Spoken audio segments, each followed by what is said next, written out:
¿Ampliar? No, no me atrevo. Hola. Bueno, pues buenas tardes. Muchísimas gracias por asistir a esta segunda conferencia organizada por la Asociación Cultural Cingala, nueva asociación cultural para todas aquellas personas que no pudieron asistir el pasado viernes, nueva asociación cultural de Fustiñana, a través de la cual os invitamos a participar poquito a poquito. Si queréis más información nos podéis ir preguntando.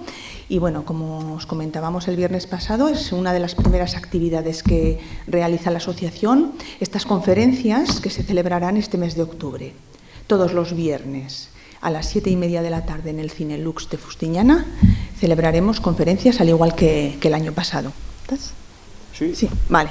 Bueno, pues concretamente hoy vamos a hablar del retablo de Fustiñana. Tengo la sensación que es algo que todos conocemos, el retablo de Fustiñana, la importancia que tiene. Tenemos la capacidad de enmarcarlo dentro del siglo XVI, etcétera. Pero me parece que a todos nos falta mucha información. Nos hace ilusión que esté aquí el ponente para contarnos todo el estudio que él ha desarrollado sobre ese retablo. La conferencia se titula, ya os comenté el otro día, el retablo mayor de la parroquia de la Asunción de Fustiñana. Él es Alberto Azeldegui Apesteguía, profesor de Historia y doctor en Historia del Arte. Viene de Puente la Reina y ya os paso la palabra con él para que os cuente todo su estudio. Muchas gracias. En primer lugar, buenas tardes. Gracias, Susana, y demás por haberme invitado. Y pedir perdón, excusas mil, porque he calculado mal el tiempo para bajar desde Puente. Y claro, pues que si la AP15, que si la A68, que si la carretera, tal, entonces al final uno llega justo o llega tarde. Y eso sin haber parado ni siquiera echado un cigarro, o sea que no ha habido problema. Bien, centrándonos en el retablo mayor de la iglesia de Asunción de Fustiñana, perdón, es que tiene cosas que ver con Tudela. En principio, cabría hablar de, o sea, no quiero en la conferencia o en la charla ni ser canso ni deciros todo aquello que ya se conoce. O sea, lo del siglo XVI, como bien ha dicho Susana, pues no sé, los pintores, el tal, bueno, los puedo citar, pero todo eso ya se conoce. Entonces, lo que pretendo un poco es decir alguna cosa que tal vez no conozcáis. Por ejemplo, en principio, un retablo no surge de la nada. Un retablo no surge, lo tenéis ahí en la pantalla, un retablo no surge como un champiñón o como una seta. Un retablo hay que encargarlo, trabajarlo y, lógicamente, en las obras de historia del arte siempre hay que ver quién lo encargó, por qué, con qué dinero se pagó. Todo esto es importantísimo porque si no, no se puede abordar el estudio de un retablo. En primer lugar, un retablo es una obra de arte mueble, pero es un mobiliario litúrgico, una pieza de mobiliario litúrgico. O sea, tal y como nosotros en casa o aquí tenemos muebles, para que nos entendamos, el retablo es un mueble dentro de la iglesia. Eso tal vez, aunque sea una obviedad, pero no se suele decir. Entonces, son una serie de bienes muebles que se hacen dentro de la iglesia para la funcionalidad de la iglesia, igual que los altares o armarios para sacristías, cajoneras, lo que fuera. Pero obviamente mucho más artístico que todos los demás. Si voy rápido o tal, no hay ningún problema en que me decís algo, no, que os veo muy callados y muy atentos. En primer lugar, después de esta cuestión, habría que decir cómo se hacía un retablo. Bueno, pues primero lo que se hacía era una especie de convocatoria para hacer lo que se llamaba un remate de candela. ¿Qué era el remate de candela? Bueno, lo que se hacía era, en principio, claro, pues tenía que estar la idea clara de que se tenía que hacer o que se quería hacer un retablo y que lógicamente se disponía de dinero para hacer un retablo, que eso era lo importante. Una vez hecho esto, lo que se hacía era convocar mediante una serie de carteles, cartelería, a aquellos artistas que quisieran participar en el llamado, lo que os he dicho, remate de candela. Entonces, los artistas eran convocados muchas veces pues en la propia parroquia, en la sacristía, en lugares propios del municipio, del ayuntamiento o en casa de algún noble, y ahí lo que se hacía era colocar efectivamente una candela, una vela, y cuando mientras la vela estaba encendida, ellos ya sabían perfectamente lo que iba a durar la vela, mientras la vela estaba encendida se podía pujar a la hora de hacer el retablo, es decir, todo artista que había ido o compañía de artistas podía ver el condicionado para hacer el retablo y mientras estaba la candela encendida se podían hacer pujas. Esto siempre, hoy en día, ¿verdad? Tenemos la idea de un artista y nosotros vamos a comprar un cuadro o una cosa por el estilo y los precios son prohibitivos. Entonces la idea que tenían del artista era poco menos que un artesano. Es que, no sé, decíos un artesano, no quiero faltar el respeto a nadie, pero imaginaos una persona que hace sillas hoy en día. Y decís, bueno, pues el que hace sillas con el que hace cuadros o obras de arte y tal, pero imaginaos que vais hoy en día a comprar un cuadro a Antonio López. No sé si lo conocéis, como pintor español vivo, ¿no? Tal vez de lo más importante. Entonces, si vais a comprar un cuadro de Antonio López, os costará, pues yo qué sé, 100.000, 150.000 euros mínimo, estoy hablando por lo bajo, ¿eh? Pero, claro, si vais a comprar la silla a un maestro sillero, vamos a decirlo así, pues hombre, os costará, pero tampoco esas cantidades. Entonces los artistas en aquel momento estaban considerados como meramente como artesanos, no, digamos, no tenían una consideración mayor. Lógicamente, el hecho del remate de candela lo que significaba era que cada artista que iba a rematar, digamos, a participar en la subasta, iba a bajar el precio. O sea, cada vez que uno pujaba en la subasta, iba bajando el precio. Se empezaba de un precio, y no es como las pujas que nosotros estamos acostumbrados a oír, sino que ¿no? En Sotheby's o en Christie's, las pujas estas de objetos de arte, uno va pujando sobre el precio que hay hacia arriba. En este caso, el precio iba hacia abajo. Es decir, ¿quién podía rebajar más? ¿Quién podía hacerlo más barato el retablo para que al final se lo encargasen? Esto era de esta manera. Por lo tanto, tenemos que olvidarnos de ideas de un artista pues que llegaba en un carruaje o algo por el estilo. No, un pobre hombre que acababa normalmente cobrando, si cobraba, si no cobraba en otra especie, pero si cobraba acababa cobrando pues de las ganancias que la parroquia podía tener en una viña y tenía que incluso hacerse cargo de sarmentar, de vendimiar la viña. O sea, la consideración del artista, por lo tanto, tenemos que tenerla en cuenta, era muy diferente a lo que podamos entender hoy en día por un artista. Eso en primer lugar. Una vez que se había adjudicado el retablo, llegaba, digamos, la compañía de artesanos. Tampoco podemos entender que estas piezas se hacían por una sola persona. Ahí, en principio, el que llegaba era el maestro tracista, el que hacía la traza. Entonces, yo hoy los llamo maestros, pero entonces, vuelvo a repetir, eran meros artesanos. Bueno, estaban considerados. El tracista era el que hacía el dibujo a mano alzada, tenía que hacer el dibujo del retablo, lógicamente basándose en el contrato, en lo que se estipulaba en el contrato, y luego lo que él mismo, digamos, pues era su propio arte, es decir, podía hacerlo uno en estilo gótico, en estilo renacentista, pero siguiendo su propio estilo. Después del maestro tracista, una vez que se tenía la traza, lo primero era hacer la mazonería. La mazonería es, por decirlo así para entenderlo, la carcasa del retablo. Lo que es puramente, en este caso, en el caso vuestro de Fustiñana, lo que es la escultura, vamos a decirlo, excepto la imagen de la Virgen, toda la estructura del retablo. Ese era el maestro mazonero. A veces aparece mazonero, fustero también, labores de fusta, etcétera. Y luego ya estaban otros maestros, tal vez, claro, el que más llama la atención, el pintor. En este caso es un retablo de pintura, entonces el pintor, Pietro Morone, que por cierto en muchos sitios aparece como Pietro Morón, porque, o Pedro Morón, porque lo castellanizaron y tal. Antes me preguntaba vuestro, no sé si es vecino. No, es que no es de otro pueblo, ya sabemos que las rivalidades entre los pueblos, entonces mejor no decirlo. Me preguntaban qué podía resaltar tal vez de este retablo vuestro y tal. Es una cosa muy rara prácticamente en todos los retablos de toda Navarra, ¿no?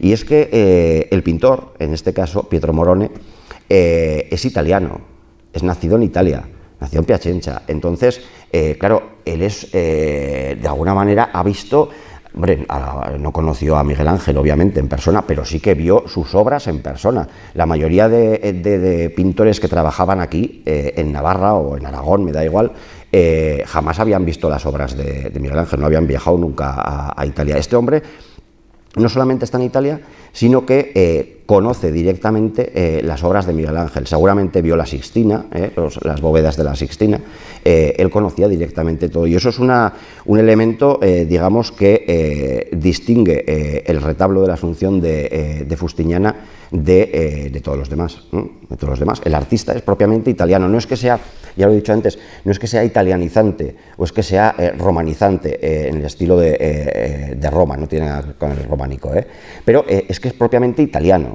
Entonces es algo muy diferente al resto de maestros. Bien, con el maestro pintor solían venir normalmente otros dos, que eran el maestro estofador, confundir con el estafador, que eso también habría alguno, pero el estofador, que era el que hacía los estofados, no los guisos, sino pintar la cara, las caras, sobre todo de las esculturas, pero también en el caso de las pinturas, las caras y manos, y los pies cuando se veían, los fragmentos de cuerpo humano que se veían. Y luego, por último, el maestro dorador. Es más complicado de explicar, pero me alargaría mucho. El maestro dorador, que en este caso pues, aplicaba el pan de oro al retablo. Aquí el maestro dorador tenía también unos muchachos trabajando que se les llamaba los batiojas. Los batiojas eran los que hacían los panes de oro, echaban oro para fundirlo y luego, claro, había que saber cómo, pero hacían los panes de oro para ir aplicándolos en el retablo. Eso llevó, en el caso de nuestro país, de España, llevó a un problema importante, y es que prácticamente todo el oro que llegaba de las Indias durante el siglo XVII, XVI anterior, pero XVII también, y el oro que se convertía en monedas y tal, pues todo ese oro prácticamente acababa en los retablos. Claro, no os ilusionéis porque para conseguir un poco habría que rascar todo el retablo, o sea que, y no creo que, vamos, que os dejen, digo yo. Entonces, pero bueno, que no se consigue, o sea, era tan fino que con un doblón podía valer para medio retablo. Pero ya digo, se desmonetizó en oro prácticamente el Reino de España, y por eso hubo una prohibición. Ante la prohibición que hay, pues saltársela, ¿no? Se saltó la prohibición, como siempre, y como ahora y como en todos los momentos, pero la prohibición existió de dorar los retablos. Por eso hay algunas iglesias, por ejemplo en Estella, que conozco bien y demás, ya del barroco, donde el retablo, cuando entramos, vemos una cosa rara y decimos, nos parece raro, y es que está el color original de la madera, porque algunos no pudieron saltarse la prohibición y dorar el retablo. Pero ya veis, por tanto, el tracista primero para hacer la traza, el fustero mazonero para hacer la mazonería, el pintor, que suele ser el más conocido porque al final es el que se ve plasmado ahí todo, el dorador, el estafador, el estofador, perdón, los batiojas, era un montón de gente, obviamente no podía ser uno. Y supongo que lo sabéis, pero ¿y cuánto tiempo para hacer una pieza como esta? Pues en el caso vuestro, ahí lo tenéis, 1561-1569, o sea, 8 años. Desde la firma del contrato con el maestro tracista en el año 1561 hasta el cierre que hace Pietro Morone y entrega ya el retablo y después se va a consagrar, lógicamente, 8 años. 8 años en hacer una pieza de estas. Por lo tanto, claro, hay que tener en cuenta siempre, pues eso, que es una obra de arte. No se puede hablar de este tipo de piezas solamente hablando a lo mejor en parámetros históricos, porque a lo mejor nos olvidamos de los promotores, de que había que pagarlo, de los artistas, de dónde venían, de sus influencias, y esto obviamente pues es muy importante. Bueno, es básico para estudiar esto, si no, es mejor no estudiarlo en algunos casos. Bien, en el caso del retablo que tenéis en pantalla, del retablo de Fustiñana, el maestro pintor, pues Pietro Morone, fundamentalmente. Estaba Juan de Monzón, pero por lo que se ve, y aquí hay otro problema que normalmente suele pasar a veces, y es que cuando se hace un contrato, normalmente se firma con un pintor, pero luego solía haber acuerdos verbales entre las partes en este caso la parroquia de Fustiñana, en el que, y algunos apoderados que tenía lógicamente la parroquia de Fustiñana, porque ya sabéis, el señor vicario está... No ha venido. Pues ya sabéis, bueno, más y más libre. Más libre para hablar. Normalmente los párrocos pues tenían siempre apoderados, porque como no sabían de todo, aunque parece que sí, pero como no sabían de todo, pues siempre llevaban una persona para representarlos, digamos. Entonces, esto era también cuestión importante. Bien, en el caso, como digo, de Fustiñana, aparte de... ¿Qué ocurría con esto? Que no me quiero liar. ¿Qué ocurría con esto de los contratos? Que muchas veces, como pasa en Cascante, en el retablo de San Marcos del Romero de Cascante, la Basílica del Romero, se contrata con un pintor. Pero ese pintor a lo mejor tenía 10 contratos y llegaba un poco apretado, y entonces al final acababa en otro pintor que delegaba. Esto no lo podemos saber porque el contrato es tal cual el que tenemos en los archivos. Pero los acuerdos orales existían, entonces es muy difícil saber ese tipo de cuestiones. En el caso de, como digo, de Fustiñana, el encargado primero de hacer la obra de masonería fue un artista pamplonés, Pierres del Fuego, o que aparece por lo menos censado en Pamplona, Pierres del Fuego, Pierres Pedro. Del Fuego. El nombre Pedro tenía muchas maneras de tal. Luego estaba como pintor Pietro Morone. Pietro Morone había nacido en la localidad de Piacenza, en italiano no voy muy bien, en casi nada, pero en italiano menos. Pietro Morone había nacido en torno a 1515-1520, o sea, por cronología podía haber conocido a Miguel Ángel, pero siendo sinceros, pues vamos a suponer que no lo conoció, igual lo vio de lejos o lo que fuera, ¿no? Pero vamos, lo importante es que sus obras sí que las conoció. Y murió aquí en España en el año 1577. Entonces vivió unos 50 y muchos o 60 y pocos años. Las obras prácticamente en que trabajó en Navarra es la de Fustiñana y para usted de contar. Tenéis un libro que supongo que conocéis, que son las memorias históricas de Fustiñana, de Juan Esteban, del año 1930. A ver si, supongo que después habéis escrito más cosas de Fustiñana, ¿no? ¿Y no se anima a nadie, Javier, por ejemplo? ¿No? No sé, a escribir algo de Fustiñana, algún libro, hombre. La mayoría de pueblos tienen... Yo creo que el alcalde tampoco ha venido. No. No, vale, entonces también se puede hablar. El ayuntamiento estaría, vamos, encantadísimo de publicarlo, digo yo, Entonces, pero animaos alguno a coordinar documentación, porque claro, si la última bibliografía es del año 30, 1930, ya va a hacer 100 años el centenario, entonces tenéis que animaos, que aunque no seáis historiadores o tal, sí, no sé si aquello es una pregunta. Es que luego, por hacerle honor al autor, hay un libro posterior de Fustiñana, escribimos cómo se llama, pero les llaman el guardacanal, ¿no suena a nadie?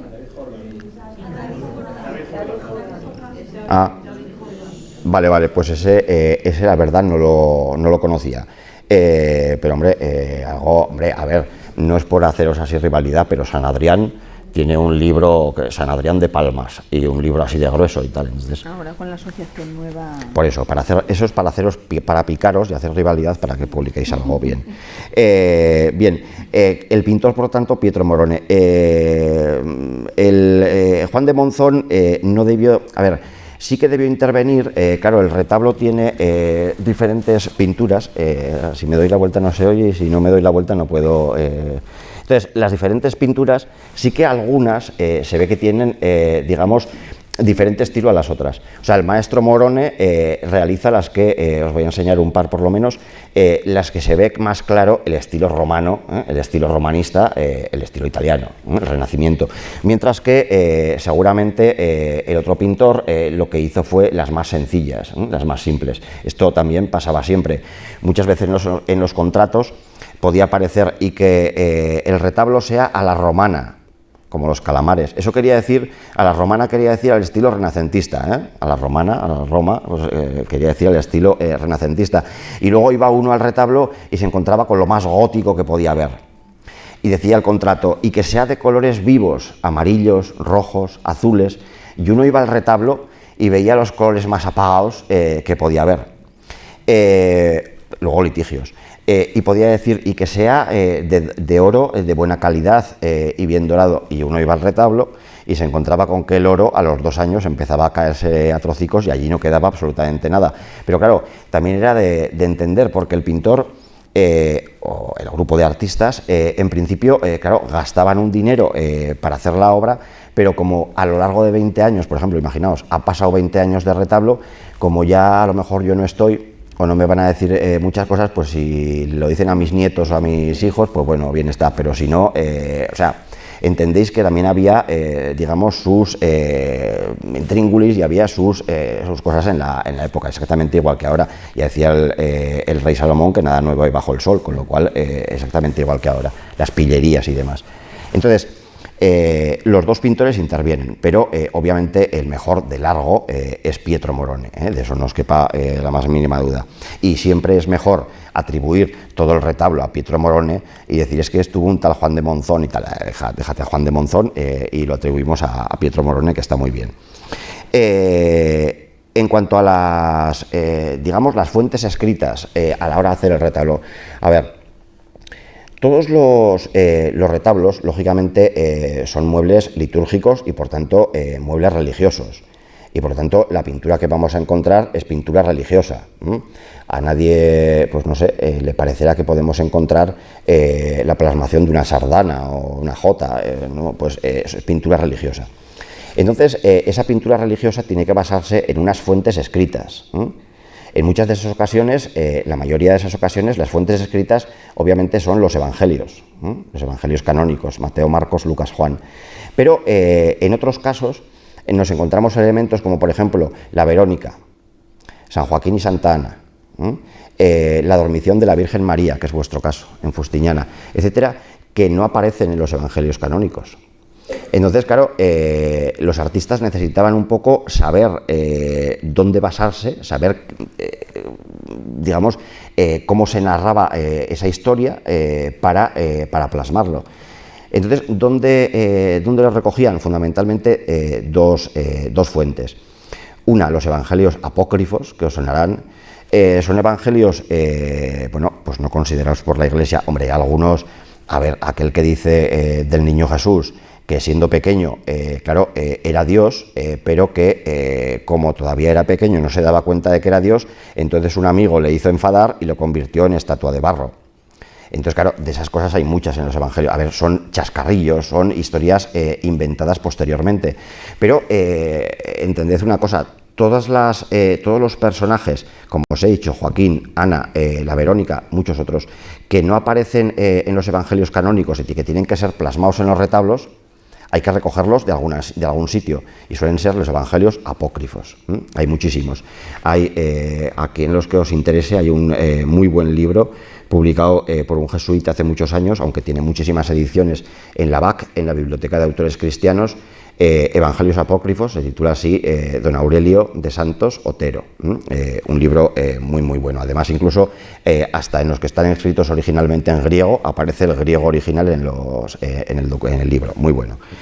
Y también tiene de bueno que la Biblioteca de Autores Cristianos suele ser barata a la hora de comprar los libros. Eso es dicho de paso.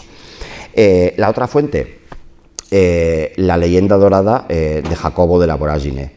Jacobo de la Voragine fue un franciscano del siglo XIII que decidió escribir unas vidas de santos. No sé si os suena, por ejemplo, pues no sé, obras como los anuarios que había de vidas de santos. Bueno, pues todas. El origen de esas obras es la obra, la leyenda dorada o la leyenda áurea de Jacobo o Santiago de la Voragine. ¿El qué hizo? Pues fue recorriendo lugares de Europa y tal, preguntando a gente acerca de las vidas de los santos, y aquello que no lograba encontrar de las vidas de los santos, pues se lo inventaba y acababa a lo largo del siglo XIII. Pero claro, el pintor, y eso es lo que quiero que entendáis, y estos también están publicados, la leyenda áurea, el pintor, a la hora de plasmar en los retablos, en las pinturas o en las esculturas, me da igual, la obra de arte necesita las fuentes originales. Y las fuentes originales están en la leyenda dorada. Por eso era muy interesante siempre, cuando un pintor fallecía, interesante para todos menos para él, obviamente, pues cuando un pintor fallecía era muy interesante ver el testamento, porque aparte de las viñas, de las piezas, de los olivares que dejaba a sus sobrinos, a sus hijos, a sus nietos, para que cobrasen las deudas del retablo, porque 50 años después de pintarlo estaba todavía sin cobrar, aparte de eso, se solía hacer un inventario de sus bienes de su casa, vamos. Y entonces en los bienes de la casa aparecían los libros, y en los libros aparecía la leyenda dorada, el evangelio apócrifo de Judas, el evangelio de tal. Entonces aparecía en todo eso, que es muy interesante saber lo que lo tenía. Entonces, esas dos fuentes fundamentales, los evangelios apócrifos y la leyenda dorada, hay más, pero ya digo que no me voy a liar. Y una última fuente que era siempre muy socorrida desde el siglo finales del XIV, principios del XV y después en el XVI, que es el grabado, los grabados. El grabado era fundamental a la hora de hacer una pintura. ¿Por qué? Porque había muchos maestros, pintores, que lógicamente en aquella época no sabían leer ni escribir. Tenemos contratos en el retablo, en el archivo del Palacio de Canal de Tudela, tenéis contratos donde había maestros que lo que hacían era poner una X en su firma, porque no sabían escribir ni firmar siquiera. Sin embargo, sabían pintar, obviamente. Entonces, esto ya digo, era importante porque, claro, el maestro que no sabía leer, era muy difícil que tuviese libros en casa, ¿para qué? Pero lo que sí tenía eran grabados. Y los grabados lo que te hacían era ilustrar lo que hemos dicho antes, la leyenda dorada y los evangelios apócrifos, en una especie de prepintura que tú tenías ya los grabados, ahora vamos a ver alguno, los grabados estampados, una colección de grabados, y luego si te tocaba hacer una pintura de ese grabado en concreto, pues cogías, hacías la composición y ponías la flagelación, la vamos a ver, Cristo en el centro, la columna, un sayón y otro sayón, y ya está, con el grabado ya tenías y más o menos siempre lo hacías igual. Había pintores que intentaban irse un poco del grabado original, pero era para los grandes pintores, claro, pintores a nivel ya foral, vamos a decir así, pues es muy difícil, claro, ya luego cuando entremos con, yo qué sé, pues Rivera o cualquiera de ellos posteriores, pues sí, estos se aparten más de los estampados y de las estampas y los grabados, pero eso era más difícil. Bien, siguiendo por el retablo, ahí tenéis un poco estructurado. La estructura del retablo todavía, del de Fustiñana, obedece bastante a lo que era la estructura original gótica. Por ejemplo, la parte de abajo es el banco. Esta parte sería el banco, se llama el banco. Ahí siempre solían ir escenas de la pasión de Jesús. Entonces, la oración en el huerto, el beso de Judas, la flagelación, la resurrección, escenas de la pasión y muerte de Jesús, en la parte de abajo. Y luego dos pisos con dos calles, la imagen titular en el centro y rematado por un pequeño calvario. El calvario, que ahí no se ve bien, podía ser esculpido, como por ejemplo en el caso tenéis el retablo mayor de la Catedral de Tudela. Yo conocí, antes lo he dicho, yo conocí vuestro retablo haciendo la tesis doctoral en la que una pieza importante fue el retablo mayor de la Catedral de Tudela de Pedro Díaz de Oviedo. ¿Qué ocurre? Que me encontré una conexión en vuestro retablo, entre vuestro retablo y el de mayor de la Catedral de Tudela. ¿Y cuál es? Os la desvelo ya. Que tanto el maestro Morone aquí, como antes el maestro Pedro Díaz de Oviedo, tuvieron la misma colección de estampas y se basaron en la misma colección de estampas de un artista alemán que se llamaba Martin Schönhauer. Y por eso se parecen en algunos casos mucho. E incluso el maestro Morone llegó a tener la colección de estampas de otro artista alemán que se llamaba Israel van Meckenem, y cuyas estampas se utilizaron para la realización, para la factura, dirían los esperantes, del retablo del Santo Cristo de los Caparroso en la Catedral de Pamplona, en ese caso. Ahora vamos a ver alguna, que no os quiero liar mucho. Es que esto, cuando uno quiere expresarlo en 40 minutos o 50 minutos, es un poco complicado, ¿no? Es un poco complicado porque lleva trabajo, lleva tiempo y al final son un montón de folios. Javier lo sabe, cuando nos empezamos a poner folios, pues y luego acorta. Bien, En la parte de arriba, aquí se podían hacer dos cosas diferentes. Una, como ha ocurrido aquí en Fustiñana, empezar desde esta parte para acabar hacia la derecha, o también se podía hacer, en el sentido de las agujas del reloj, la cronología de las imágenes. Por ejemplo, si tenemos la Anunciación, sigue con la Visitación, en este caso pasaría de calle para llegar al nacimiento y la presentación del Niño Jesús en el templo. Arriba, sin embargo, tenemos la Epifanía, según algunos, la Ascensión de Cristo, en otro caso Pentecostés, según qué autor consultes. En la imagen central, encima de la titular, tendríais también la parte de la Ascensión, Pentecostés y parte de la Ascensión. Después la Asunción y la Dormición de la Virgen María, y encima del todo el Calvario con la figura de Dios Padre en el triángulo superior bendiciendo. Es que yo aquí lo veo bien, aunque parezca que no, das fe, da fe, pero ahí no se ve bien porque haría falta oscurecerlo más. Y luego en los dos tondos laterales, ahí y ahí, aparece en este caso un ángel pasionario, y en el otro aparece una santa que desde abajo, por lo menos, no puedo atribuirla concretamente porque lleva solamente una palma. Entonces la palma es el símbolo del martirio, como santa mártir, pero debiera llevar algún otro, y seguramente lo llevará, pero no se ve muy bien desde abajo. Entonces, en ese caso no. Luego, como curiosidad, aquí ha habido varios autores. Claro, que tened en cuenta que, claro, si ya, como hemos dicho antes, don Juan Esteban escribió las Memorias Históricas de Fustiñana en el año 30, va a hacer 100 años, pues claro, los que venimos después y tenemos que escribir cosas nuevas, alguna, con perdón, chorradica tenemos que decir y que poner. Entonces, ha habido gente que, en el caso de vuestro retablo, en la parte superior, en el triángulo, donde aparece la figura de Dios Padre bendiciendo, ha intentado, de alguna manera, unir la figura de Dios Padre dentro del triángulo con los masones, con la masonería. Yo simplemente os lo cito, o sea, es un poco literario, pero bueno, que lo sepáis. Que podía, hombre, a ver, que un artista podía pertenecer a una orden secreta o una cosa de estas, pues puede ser, pero vamos, no, tampoco era lo normal. Porque no era lo normal porque no eran ricos. Si hubiesen sido ricos, entonces sí, entonces hubiese sido fácil y factible, pero si no, en ese caso no. Y luego, como digo, toda la masonería alrededor del maestro Pierres del Fuego. Y por último, un elemento importante que es todavía el guardapolvo. El guardapolvo, que se llama así, es esta pieza que va por aquí fuera, por aquí encima, aquí ya no, aquí, ahí y aquí y ahí abajo. El guardapolvo es una reminiscencia del gótico. Los retablos renacentistas ya no hubiesen tenido guardapolvo y servía precisamente para eso, para guardar un poco las pinturas del polvo lateral, aunque no acababan no guardándolas porque lógicamente el polvo se adueña de todo. Pero en este caso es una reminiscencia, aunque por lo menos el maestro mazonero ha tenido la delicadeza de meterle elementos decorativos propiamente renacentistas. Todo lo que veis por ahí son grutescos, guirnaldas puramente del Renacimiento, ya no son elementos que se hacían en el gótico, que eran más medievales, muy anteriores.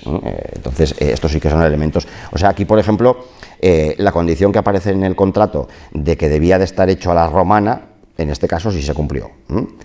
Y bueno, con los colores no os podéis quejar, y con el dorado tampoco, estaba bastante, porque en otros casos los colores, ya digo, se iban a negro o a blancos rapidísimamente. Bien, en el caso del retablo ahí tenéis una imagen más antigua de la parte central del retablo, con el banco y los dos pisos, en blanco y negro. Esta imagen pertenece al Archivo Mas de Barcelona.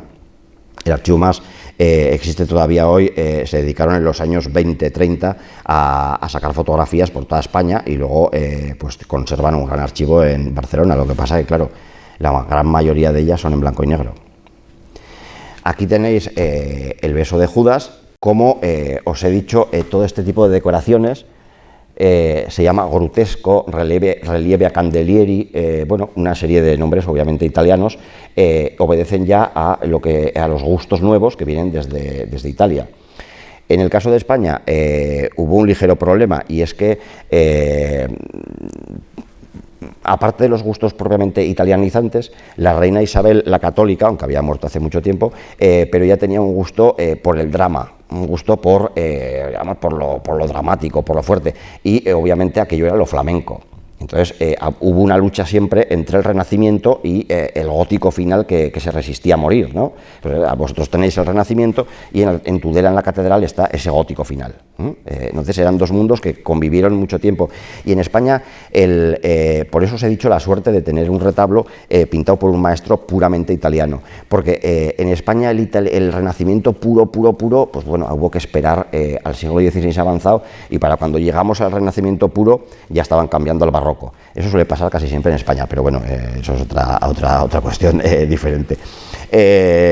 Bien, las imágenes, fijaos, si nos damos cuenta, en cualquier otra pintura, fijaos, no se ve mucho, pero las piernas, por ejemplo, de los sayones, los brazos, esa musculación, esa fortaleza, digamos, de las figuras, es propia de Miguel Ángel. Eso es puro miguelangelesco.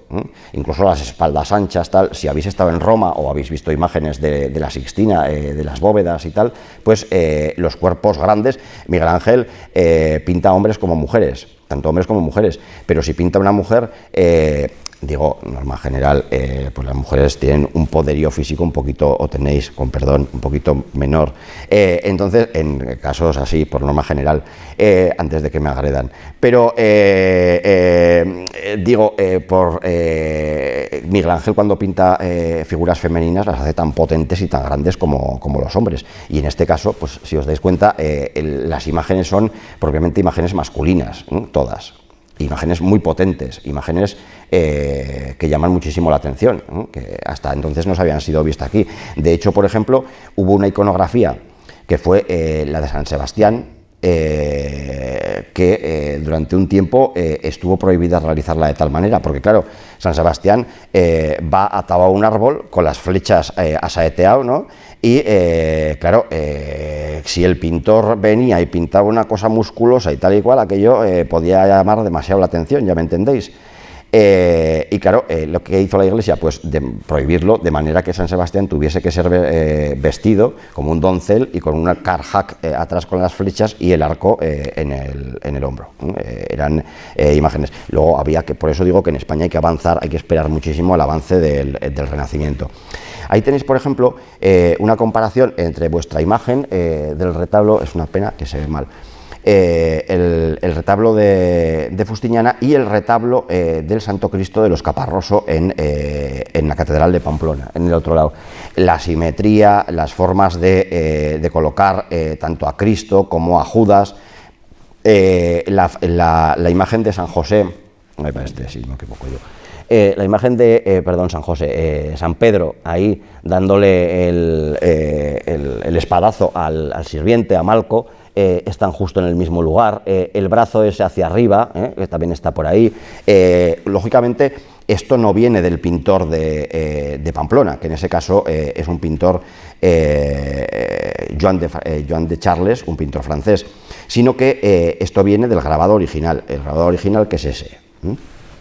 Grabado original de Israel van Meckenem, grabados normalmente en Alemania, Colonia, fundamentalmente la ciudad de Colonia, hacia 1501, 1502, que eran estampados originalmente en madera o si no en bronce y después en cobre, perdón, y después estampados durante 200, 300 veces más o menos, y los artistas acababan comprando todos aquellos grabados para luego poderlos utilizar. Este es el caso del prendimiento de Israel van Meckenem. Además aparece su monograma ahí abajo, IM, Israel van Meckenem. Y obviamente, pues en el caso están haciendo alguna virguería de luz, me parece, para bajarnos un poco. Estoy escribiendo. Ah, vale. Que la quiten esa, que yo creo que hago mejor aún, ¿no? Sí. Y como digo, pues se basa en el grabado clarísimamente. En este caso, por ejemplo, en la flagelación tenemos la de Fustiñana.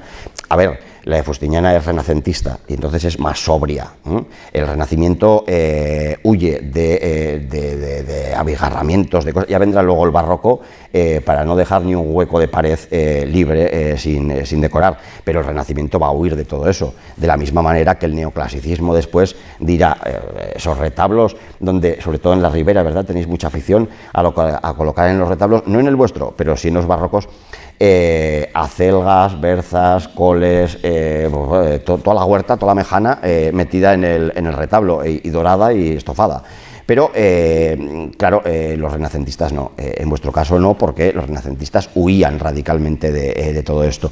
Sin embargo, el ejemplo contrario es la flagelación del retablo mayor de la Catedral de Tudela. Entonces, fijaos cómo en este caso ha invertido la posición de Cristo, pero por lo demás, a ver, también uno puede decir, efectivamente, si quiero plasmar una flagelación, pero hombre, en vez de atado a una columna, se podía hacer atado o a una columna baja, a una piedra, sin más. Entonces, hay diferentes maneras de hacerlo. Y obviamente, el pintor Pietro Morone conocía los grabados y tenía los grabados de Van Meckenem y de Martin Schönhauer. Por lo demás, si os fijáis en el cuerpo de Jesús, claro, ¿a qué pintor gótico se le ocurría plasmar el cuerpo masculino así? Absolutamente a ninguno. Primero porque, a ver, igual decir no sabían es muy fuerte. Puede que algunos sí supiera hacerlo, pero bueno, no hubiese sido, digamos, muy bien comprendido en la época. Y son formas monumentales miguelangelescas. Eso es obvio que el pintor que lo ha hecho, en este caso Pietro Morone, vuelvo a repetir, las ha conocido y las ha conocido de primera mano, no porque se lo han contado o porque las ha visto en un dibujo que ha podido llegar a España, no, las ha conocido en Italia de primera mano. Bien, luego es muy característica la postura de este sayón estirando la pierna, esto es el caso de Tudela de Pedro Díaz de Oviedo, es precioso. No, es que me trae viejos recuerdos de la época de la tesis, pero hace unos cuantos años. En este caso tenéis la misma comparativa de la flagelación de Fustiñana con la de el retablo de los Caparroso de la Catedral de Pamplona. En ese caso, lógicamente, el maestro Pietro Morone va quitando todo aquello que sobra. Entonces, por ejemplo, el sayón que está debajo haciendo la corona de espinas, sobra, que está en Pamplona, sobra. Los que están arriba viendo la escena de la flagelación, arriba que hay unas ventanas, sobran. ¿Qué es lo que hace? Y, bueno, y al grupo de gente que viene con lanzas y demás también sobra. Lo único que hace falta es Jesús en el centro, a los lados dos sayones, suficiente. Eso es el Renacimiento, ir eliminando todo lo que sobraba. Y fijaos, la monumentalidad del cuerpo de Jesús en el caso de Fustiñana y en el caso del retablo de los Caparroso en la Catedral de Tudela, en este caso está famélico. ¿Te das cuenta la diferencia entre este cuerpo y esto? Y es una pena que, digo, que no se vea nítido, pero aquí lo puedes ver, Susana, vamos, la diferencia entre esto y esto, en fin, un mundo. En el caso de los grabados, aquí tenéis el de Israel Van Meckenem, otra vez con su monograma, con los sayones al lado y que ha ido quitando elementos como el que tejía la corona de espinas que está abajo. O sea, los pintores normalmente no se inventaban nada, porque tened en cuenta que si tú querías tirar de inventiva, a lo mejor te equivocabas. Entonces, a lo mejor pintabas un sayón con un hacha, vamos a suponer, y luego te venía el teólogo de turno o tal y te decía, no, que entonces no había hachas, por decir un ejemplo, ¿no? Entonces tú, y tenías que volver a realzarlo y tal, con lo cual tirar de inventiva lo mínimo. Lo que se hacía era tirar de fuentes, que es lo que os he dicho antes, y plasmarlo tirando de esas fuentes. Pero inventarse lo mínimo, aunque supieras hacerlo. Eliminarlo sí, no ponerlo sí, pero normalmente cuando se ponía era siguiendo los modelos de las estampas y siguiendo lo que decían las fuentes canónicas o las fuentes apócrifas o la leyenda dorada que os he comentado antes. En este caso, la misma, ya veis, con el grabado de Martin Schönhauer.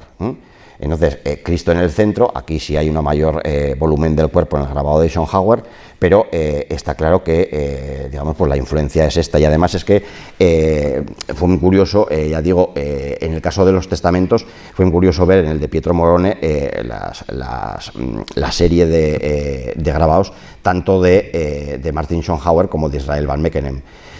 ¿Qué se hizo con aquellos grabados después? Pues vaya usted a saber. Lo mismo hoy en día, por ejemplo, si conservásemos, algunas se conserva, pero muy poquitas, las trazas que dibujaba a mano alzada el maestro tracista a la hora de diseñar primero el retablo. Si conservásemos eso, serían unas joyas, pero claro, la mayoría de veces eso acababa en la basura, o se quemaba, o ya está. No, porque ya vuelvo a repetir el concepto, y una cosa me gustaría que os quedase clara al final, ya voy terminando, que no quiero daros la brasa, pero una cosa que quiero que os quedase clara, aparte de la influencia de los retablos, de los grabados, que no sé si lo sabíais, es que os quede claro que la imagen, el retablo, el mueble litúrgico no se hace de repente porque sí, no surge de la nada. Entonces tiene una serie de promotores, tiene una historia, tiene una serie de maestros, y luego otra cuestión importante es esa consideración que nosotros tenemos hoy. Esas serían las tres cosas. Esa idea que nosotros tenemos hoy de un artista, de un pintor, de un actor de cine. Imaginaos hoy en día un actor o una actriz de cine. Imaginaos hoy en día la veneración, o un cantante, un cantante o tal, la veneración que se les tiene. En aquel momento hubiesen sido meros artesanos. Llegar al siglo XVIII y hablar a lo mejor de los músicos más conocidos, Bach, Mozart, Beethoven, el siglo XVIII y XIX, y decir que tal, bueno, un estatus un poquito más elevado tenían, pero tampoco muy alto, Es decir, nadie piense que se iba a tratar a Mozart como se trata, por ejemplo, se podía tratar, por ejemplo, hoy en día, yo que sé, a Bruce Springsteen o cualquiera de los artistas actuales. Imposible. Entonces, eso me gustaría que se os quedara. Cuando analizamos siempre la historia del arte, debemos tener en cuenta siempre que en aquella época no eran lo que hoy en día digamos son los artistas de todo, me da igual la arquitectura, la escultura, la pintura, la hebораria, entonces no existía el cine, pero sí el teatro. Imaginaos lo que podía ser en aquella época un actor de teatro, que existían. El más famoso de todos en el siglo XVII se llamó Juan Rana. Tenía el hombre estaba un poco cargado de hombros y tal, y entonces era un poco feo, y se llamaba Juan Rana, en la corte de Felipe IV en Madrid. Pero la consideración, ¿cuál era? La de un bufón, en absoluto la que tenemos hoy en día. Entonces, yo con que se os queden esos conceptos claros, ya me daría pues satisfecho. No sé, ahí tenéis otra vez el retablo. Y yo ahora sí que, bueno, con esto yo termino y os dejaré que preguntéis lo que os viene, os dé, vamos, lo que queráis. Venga, ¿nos animamos? Sí. Ahí va. Bueno, no sé, yo en un momento determinado, en un lugar, en un pueblo, que era Valderrobles, me quedé pasmado al ver un retablo casi calcado, precisamente desde aquí, de Fustiñana, muy parecido en la estructura y muy parecido en las pinturas. No sé si...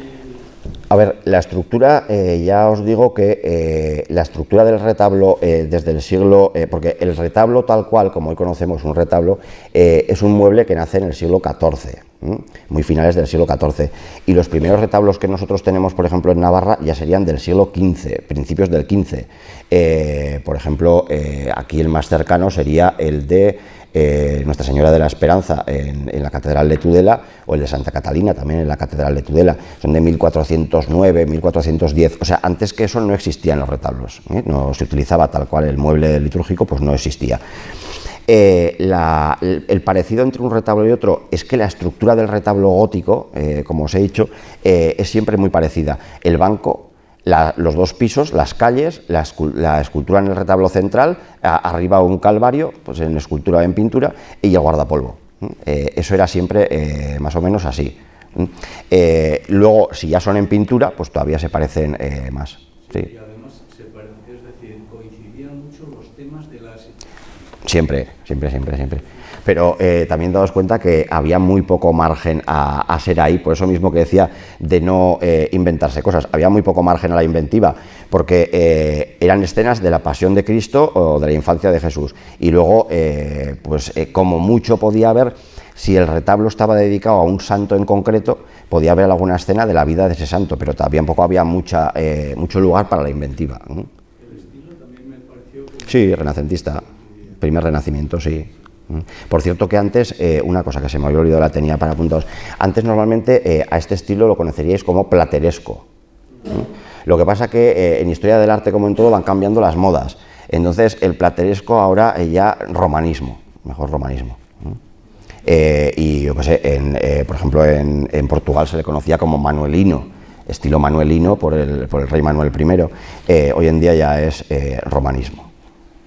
Quería hacer dos preguntas, si puede ser, ¿qué valor puede tener el retablo de Justiniana? Todos tendrán un valor, ya sabemos que histórico, pero bueno, como ahora se habla tanto de economía, se habla tanto de la riqueza que es artística pero también económica, esa sería una pregunta, ¿qué valor económico puede tener? Y luego la otra pregunta es la influencia italiana, ¿hasta dónde iba en España?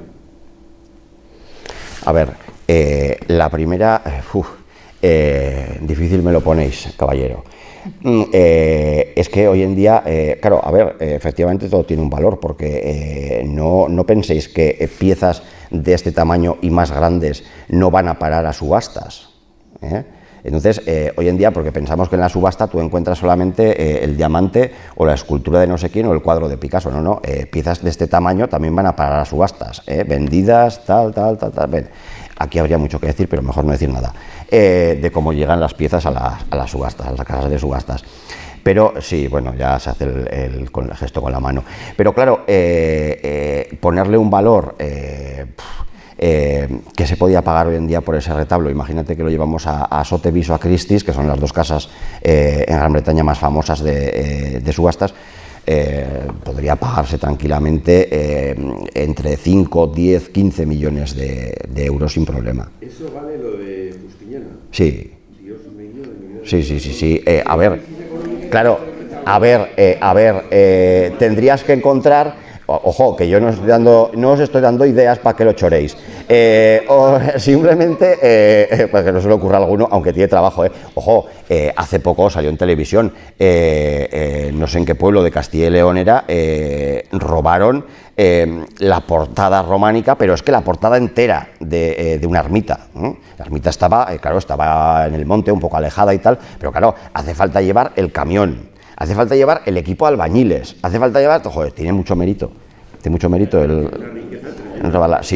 patrimonio tiene... Lo que pasa que luego, claro, el problema de esas ventas está que hoy en día, por lo menos, la legislación suele ser más contundente, y entonces si te pillan con esto acabas como Eric el belga en presidio, en la perrera, que se dice. Pero claro, en principio el valor sí, y luego...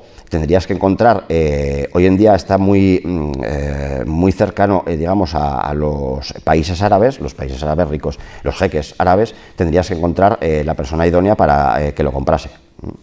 Pero sí. Como atractivo turístico, porque eso del dinero, pues mira, esto vale tanto el dinero. Sí. Se podía hacer un arco entre, así, echando por la bestia, pero 5 y 15 millones de euros tranquilamente. 5 y 15. Entre 5 y 15, sí. Claro, depende también de la conservación, de cómo lo presentes, de que esté restaurado o no, de tal, pero bueno, claro, sí. ¿Y la influencia italiana en España? La influencia italiana en España penetra fundamentalmente por Valencia, entonces, y se debe también fundamentalmente al Papa Borgia, Alejandro VI. El Papa Borgia, sus hijos Lucrecia y César, sabéis que César acabó siendo capitán general de los ejércitos de Navarra, del reino de Navarra, y que está enterrado allí en Viana. Entonces, la influencia viene por Játiva, viene por Valencia. Pero ya digo, el tema es Isabel la Católica, que aunque muere muy pronto, allá por 1500, igual para Fernando no, pero bueno, en 1506 la reina católica, bueno, pues el asunto es, como digo, que ella tenía unos gustos más flamencos y entonces, claro, el Renacimiento tuvo más resistencia para penetrar en España que en otros países, por ese gusto, pero sí que llegó a todos los rincones, sí. Yo tenía dos preguntas. La primera es sobre la imagen central de la Virgen, que me imagino que será bastante posterior, y qué figura había anteriormente, si es que había ahora. Bueno, aquí en principio eso también es bastante difícil de explicar, porque las imágenes en escultura, cuando no se trataba de hacer muchas, se contrataba a veces a un escultor, digamos, se subcontrataba, vamos a decirlo, a un escultor, o se reutilizaban imágenes antiguas que existían en la parroquia o en algún lugar concreto. Por ejemplo, en Tudela, ese sí lo sabemos, en el Tudela, en el retablo mayor, se intentó poner la imagen de la Virgen de piedra del siglo XII, que está hoy en día en una de las capillas laterales. Entonces, se intentó poner esa. ¿Qué pasó allí? Que claro, a ver, la imagen de piedra, se conoce que el que sabía no le pensó mucho, pero el retablo de madera, la imagen de piedra maciza, pues claro, en cuanto intentaban ponerlo, aquello empezó a balancearse y dijeron, bueno, vamos a bajarla y tal. Entonces, otro problema suele ser que no hay dinero para hacer la escultura. Y en el caso de Tudela, ¿qué pasó? Pues que como no había dinero para hacer una escultura, tuvieron que esperarse. Y tuvieron que esperarse al siglo XVII a encargar a Juan de Lumbier la imagen que tiene actualmente el retablo.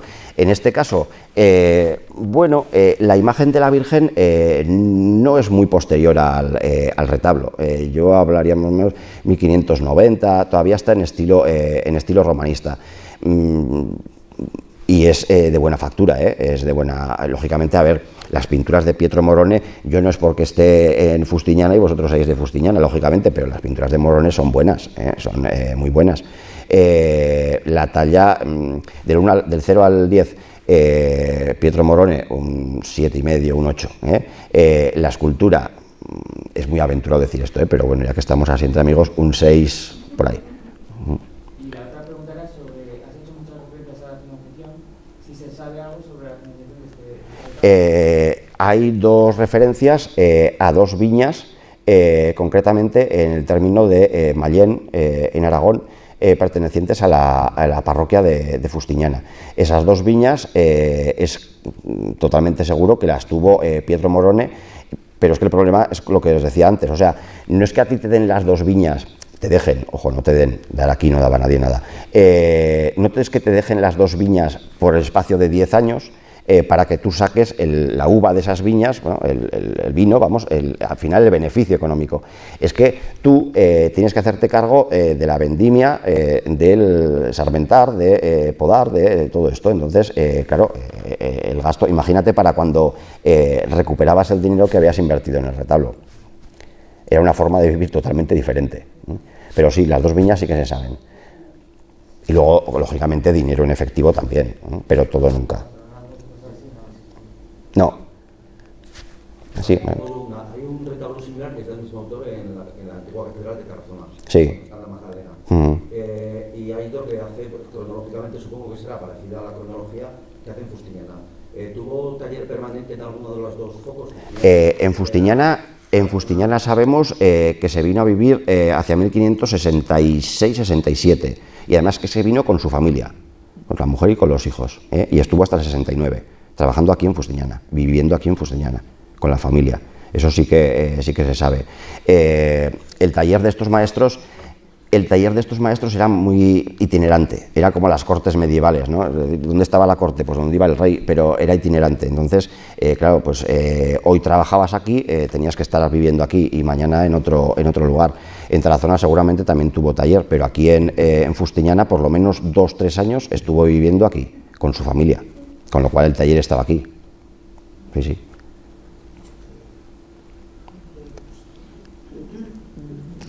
¿Más? Sí, yo tengo... Sí. Ah, la prensa, bien.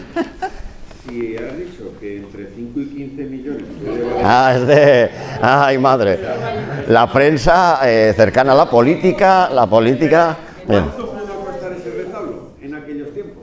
El retablo, en principio en el contrato se habla de 8.000 florines, claro, a ver, eso es... Sí, bueno, sí, 8.000 florines, pero tirando muy por alto, o sea, a ver... yo no creo que Pietro Morone, ni Pierres del Fuego, ni ninguno de los que trabajaban en el retablo fuera a suponer que le iban a pagar 8.000 florines, pero vamos, ni aunque viviese 150 años de la época. Entonces, claro, sí, se tasan en 8.000 florines, que son 8.000 monedas de oro, ojo, pequeñas, pero de oro. ¿Cuántas habría cobrado de las 8.000? 100. Ay, y siendo muy... y luego lo demás lo tienes que cobrar en vino de la viña de Mayén. Así que imagínate para cuando sacas 8.000 florines del vino de la viña de Mayén. Está fastidiado el tema.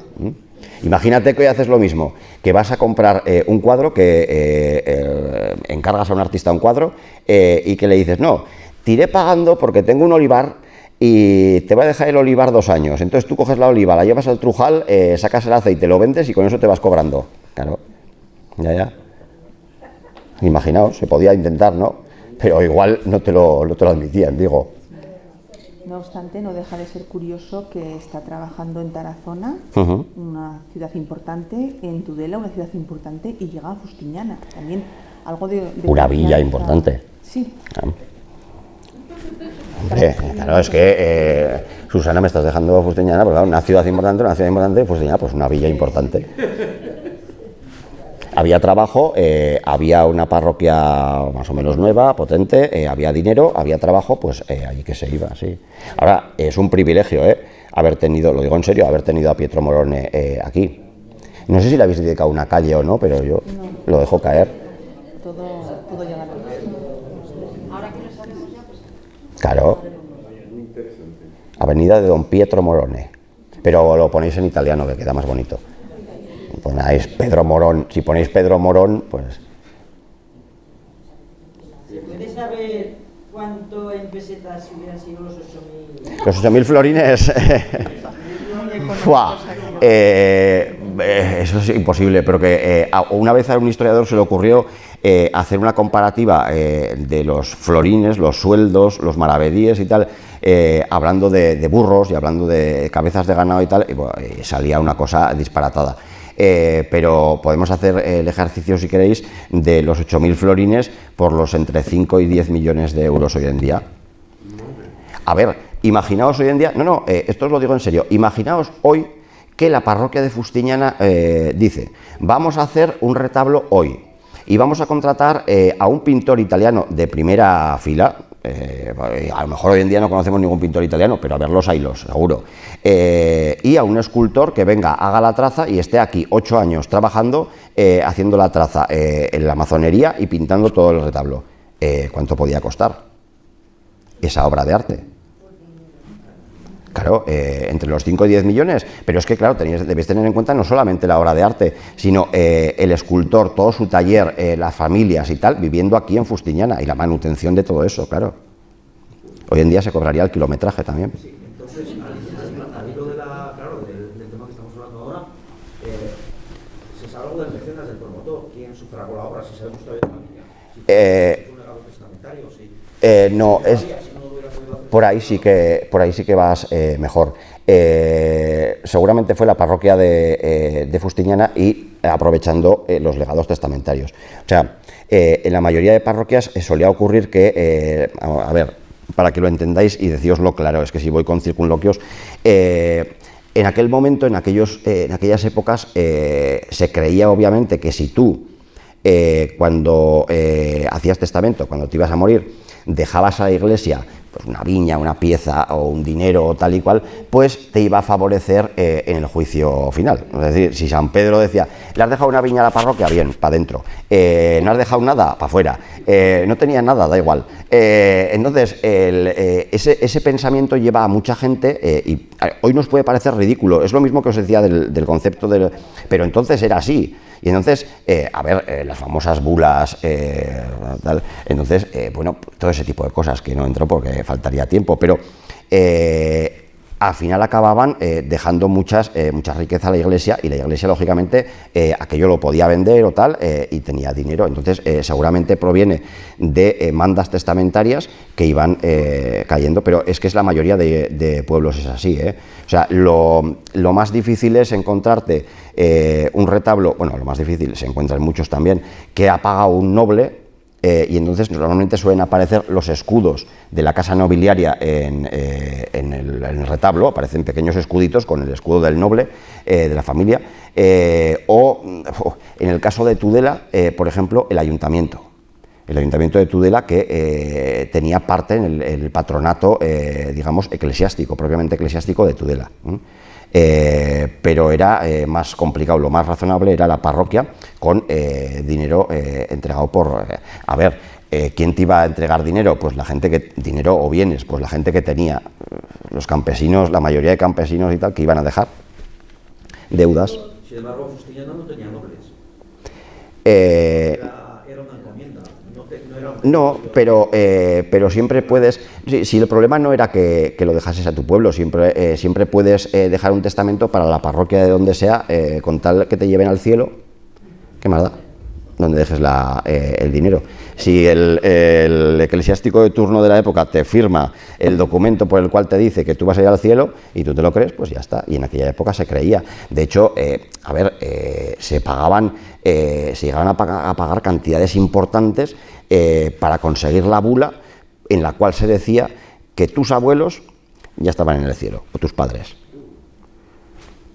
Entonces, claro, si eso se creía, es decir, imaginaos ahora la prensa, que le dicen, para asegurarte de que tus abuelos están en el cielo, tienes que pagar 5.000 euros a quien sea. Entonces, lo crees, lo pagas, lo firman y tú tan contento. Y haces el retablo luego, eso es, con ese dinero. Hombre, ahí tenéis, por ejemplo, las famosas críticas y tal de Lutero a la Iglesia en el siglo XVI, surgen precisamente por eso. Es decir, San Pedro del Vaticano, todo el edificio está hecho en base a los donativos, los cobros, los no sé qué, las bulas. ¿Qué pasaba? Alguno de vosotros lo habrá conocido. ¿Qué pasaba si llegaba Semana Santa y no podías pagar la bula de dispensa para poder comer carne? Pues que claro, como tenías que comer pescado o verdura, pero como no había dinero para comprar pescado, pues comías alfalfa. O sea, es que lo que pasa que, explicarlo hoy pues es muy complicado, y entender que la gente vivía así es complicado. Pero personas que estamos aquí, de piedad, hemos conocido las bulas. Sí. Yo las he conocido. Sí, lo que pasa que, por eso he dicho que siempre a la hora de hablar de historia o de historia del arte hay que ponerse en el momento. O sea, no podemos empezar a valorar, joder, que este tío era un tal o esa tía. No, el problema es que hay que ponerse en aquel momento. Otra cosa es si estaba bien o estaba mal. Eso ya lo dejamos para otra gente o para opinar en otro foro. Pero la cuestión es analizar la historia siempre desde el punto de vista del momento. Lógicamente, si analizamos hoy en día, pues que a ver cuántos de Fustiñana, vamos a hacer un bando, el muy ilustre ayuntamiento, que va a decir que todo el que quiera que su abuelo esté cercioradamente en el cielo, pase por la parroquia y entregue tal. ¿Cuántos iban hoy? Ninguno, ¿no? Supongo. A no ser que alguno hubiese bebido más de la cuenta. Entonces sí, entonces casi todos. Perdona. Sí. Verbales entre ellos para pintar, pero ya no ha señalado cuáles eran las pinturas que sí que había hecho Pietro Morone. Sí, Pietro Morone, las dos que os he puesto, tanto la flagelación como el beso, y las que están abajo, el beso de Judas, y las que están en el banco, son seguro todas de Pietro Morone. En la parte superior, que también es lógico porque se veía menos. O sea, donde más ves es en el... entonces, por ejemplo, cuando te obligaban a poner mucho oro, mucha pintura buena y tal, ¿dónde ponías la mejor pintura? En la parte de abajo, que es donde se ve, en la parte de arriba que no se ve, pinta cualquier cosa y ya está. No, tampoco era tanto, ¿no? Pero bueno, iba así, lógicamente. Entonces Pietro Morone tiene, el banco es totalmente suyo, en el primer piso se ven perfectamente cosas de Morone, la mayoría de cosas, y de Monzón, y sin embargo en el segundo piso se ven más cosas de Monzón. Pero es que esas piernecillas de Cristo ahí arriba, cuando vayáis a la parroquia, tú ves esas piernecillas, las comparas con las de la flagelación en la parte superior y dices, joder, pues perdió masa muscular, claro, pero se ve, salta a la vista. Y luego los acuerdos verbales es muy difícil de saberlos, pero existían. Por ejemplo, tenéis el caso que os ponía antes de el Romero de Cascante, un retablo dedicado a San Marcos. Ahí tradicionalmente el padre Sánchez Marco era un jesuita de Cascante que escribió 2 libros sobre Cascante, ¿veis? Ahí tenían un jesuita, no sé si tenéis aquí alguno para escribir, digo. Pues el padre Sánchez Marco, creo que era, él ponía que esas pinturas eran de Pedro Díaz de Oviedo y tal. A ver, yo luego cuando hice la tesis digo, si comparas las pinturas del retablo de San Marcos de Cascante con el retablo de Fustiñana o con el retablo de Mayor de la Catedral de Tudela, o el maestro Pedro Díaz de Oviedo estaba completamente ebrio, borracho del todo, mientras hizo todas las pinturas, o no era él. No era él, o sea, tú ves la diferencia, y la diferencia de calidad, bueno, se puede decir lo que se quiera, pero luego ves la evidencia y no.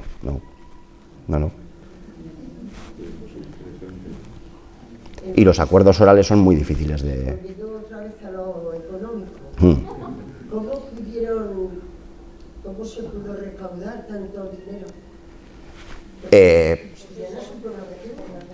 Bueno, pero la gente pasaba por caja, como en todos los sitios. Bueno, a raíz de Sí. cosas de estas, ¿no? A ver, como me dice Susana, tampoco podemos pensar que todo a lo mejor se hacía. Hombre, sí, la mayoría eran gente que iban dando sus limosnas y tal, pero no penséis con el cepillo que se pasa durante la misa, ¿no? Sino que eran donaciones. Obviamente había donaciones también y donaciones, o sea, había algunos que eran mucho más potentes económicamente que otros, y había momentos en la vida. Entonces había momentos en que yo he hecho tal cosa, siento remordimiento de tal y cual, voy a pagar un tanto para quitarme el remordimiento y ya está. Eso era como se funcionaba. Entonces, que tú, a ver, Mosén Pierres de Peralta, durante un tiempo noble, canciller del rey Carlos III el Noble de Navarra, él tuvo un pequeño desliz. ¿Cuál fue el desliz? Matar al obispo Nicolás de Chavarri, ahí en cerca de Tafalla. Desliz, por llamarlo de alguna manera, ¿no? Entonces se cargaron al obispo de Pamplona. Y el hombre, pues, yo no sé por qué, pero le entró los remordimientos y entonces fue a Roma a que el Papa lo perdonase. Se arrastró ante el Papa tal y pagó una cantidad ingente y obviamente lo perdonaron. Eso era sencillo. Cheque y talonario. Alberto, el estado de conservación del retablo, ¿qué nos puedes decir? Es bastante bueno. Dentro de lo que se suele ver, bastante bueno, teniendo en cuenta pues eso, el tiempo transcurrido, las pocas intervenciones en el retablo, pero es bastante aceptable, bastante bueno. Por lo menos aquí en Fustiñana no tenéis como en otros pueblos que llegabas y te encontrabas con el banco del retablo en la parte inferior y decías, pero bueno, ¿por qué estos colores aquí abajo están tan vivos y arriba no? Y el oro casi ha desaparecido. Y entonces te dabas cuenta de que la sacristana, porque solía ser sacristana, cogía el banco, le llamaba al marido, ¿qué tal? Entonces sacaban el banco, lo llevaban al atrio, lo enjabonaban y le echaban con la manguera para limpiarlo. Y luego, aún cuando le preguntabas, te decía, bueno, pero es que es Fairy, o sea, es bueno. Perdón por la marca, pero el jabón era bueno, no cualquiera. No. Te he hecho esa pregunta porque a lo largo de la historia pasan restauradores que sí. Y hacen un buah. ¿No es el caso de...? No, en principio no. En Tudela sí. En el retablo mayor de Tudela había incluso lienzos, el lienzo que se utiliza para pintar, apegados, pero con pasta y con todo, apegados encima de la pintura gótica. Y don José Bach, un historiador del arte, principios del siglo XX, allá por 1920-30, decía, ¿quién habría sido la mano pecadora que pintó aquello? se puede casi intuir la mano pecadora. Pero bueno, solía ocurrir. A ver, es que decíoslo es muy fuerte. La mano pecadora, que no soy políticamente correcto, Javier, ya lo sé. No me mires así. Está muy interesante todo lo que dices. Ya, pero la mano pecadora solía ir, si conocéis el caso de Estella, que yo conozco de más cerca, pues había una imagen de San Miguel montado a caballo, alanceando el dragón, siglo XIV. Y entonces, pues a alguien se le ocurrió que sería más barato, en vez de llevarlo a un restaurador, llevarlo a una persona que tenía una tiendecilla donde pintaba flores en las sillas y cosas de estas y decoraba sillas y tal. Y entonces lo llevaron y el resultado fue un Playmobil. Un Playmobil del siglo XIV por dentro, pero un Playmobil.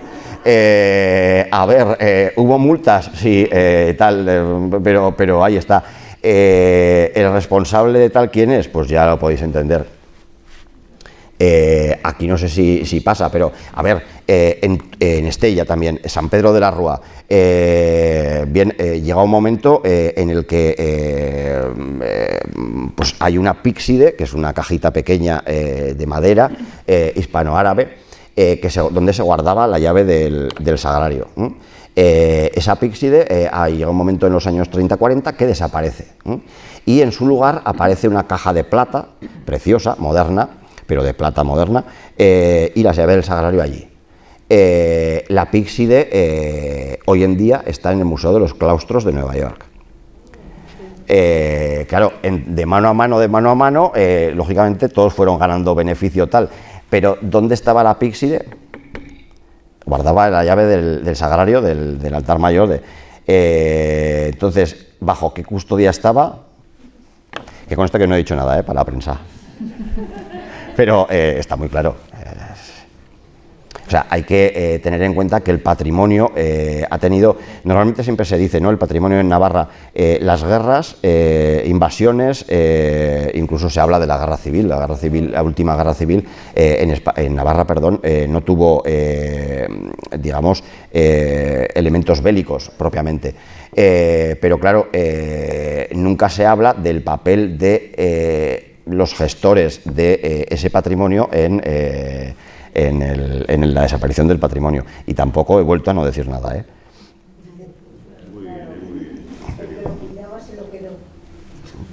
Ahí está. Pero no es tanto el que lo cuida, sino el que lo gestiona, así nos entendemos, porque el que lo cuida puede ser el sacristán o sacristana, y la sacristana y el sacristán seguramente no tocaron nada nunca, jamás.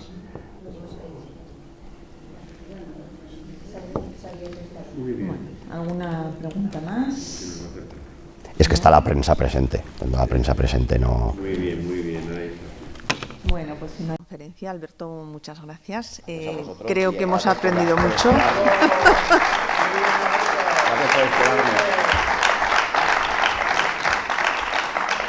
Bueno, como decía, creo que hemos aprendido mucho. Solamente recordar que el próximo viernes tenemos la tercera conferencia, La Torre de Leoz en Fustiñana, los conflictos con los linajes tudelanos de Beraiz y Aperregui. Carlos Carrasco Navarro, doctor en Historia del Arte, natural de Tudela, vendrá a impartir la conferencia. Muchas gracias.